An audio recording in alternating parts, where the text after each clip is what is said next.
대통령 문재인이 그의 말대로 촛불에 의해서 얼떨결에 잡은 정권의 앞날에 불안을 느껴서인지 첫 작업이 적폐청산이었다.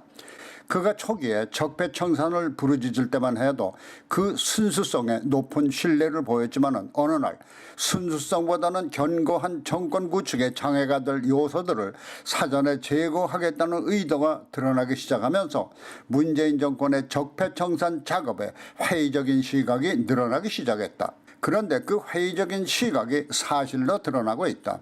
그것은 정치, 사회 정화를 위한 의미보다는 정체가 불분명한 정권을 견고하게 하려는 그들만의 정치적 음모가 있었던 것이 드러난 것이다. 그러나 적폐청산 작업이라는 올가미를 쓰고 끌려다니던 이른바 적폐 인사들의 혐의가 무죄이거나 무혐의로 밝혀지면서 무혐의나 무죄 판결도 보지 못한 채 결백을 입증하기 위해 스스로 목숨을 끊은 이들의 원한은 누가 풀어주냐는 것이다.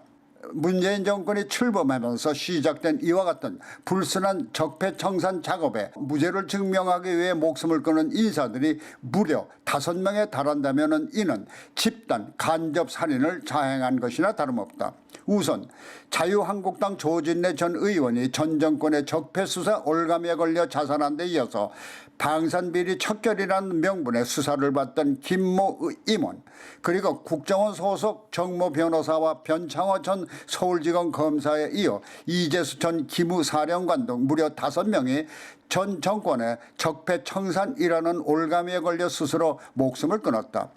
그런데 이 사건 모두가 무혐의이거나 무죄로 판결이 났지만 이미 끊은 목숨을 되돌려줄 수 없다면 이들을 죽음으로 몰고 간 당사자의 진심 어린 사과가 있어야 함에도 불구하고 언제 그런 일이 있었냐는 듯이 시치미를 떼고 있다면 이들을 죽음으로 몰고 간 책임은 간접 살인으로 살인 교사죄쯤에 기소가 필요한 것이 아닌가 생각된다. 문재인 정권의 적폐청산 작업이 불순한 동기였다는 것은 이 밖의 사건에서 명백히 드러나고 있다.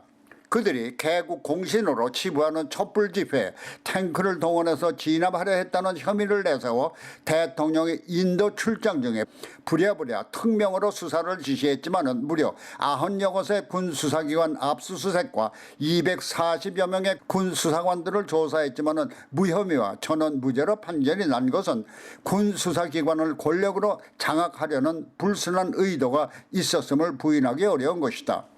여기에 이른바 사법농단 의혹을 규명해야 한다며 수사하던 사법적폐 판결이 모두 무죄로 나오고 재판 개입 혐의를 받았던 전 대법원 수석재판관 연구관을 비롯해서 현직 판사 3명의 기밀 유출 혐의도 무죄일 뿐 아니라 재판 개입 혐의를 받았던 판사도 무죄인 것을 보면 대통령 문재인이 수사도 하기 전부터 헌법 파괴 행위라는 과격한 언사까지 써가며 죄를 주라는 암시를 한 것 같다. 역시 권력으로 사법부를 휘어잡겠다는 불순한 동기로밖에 볼 수 없는 것이다.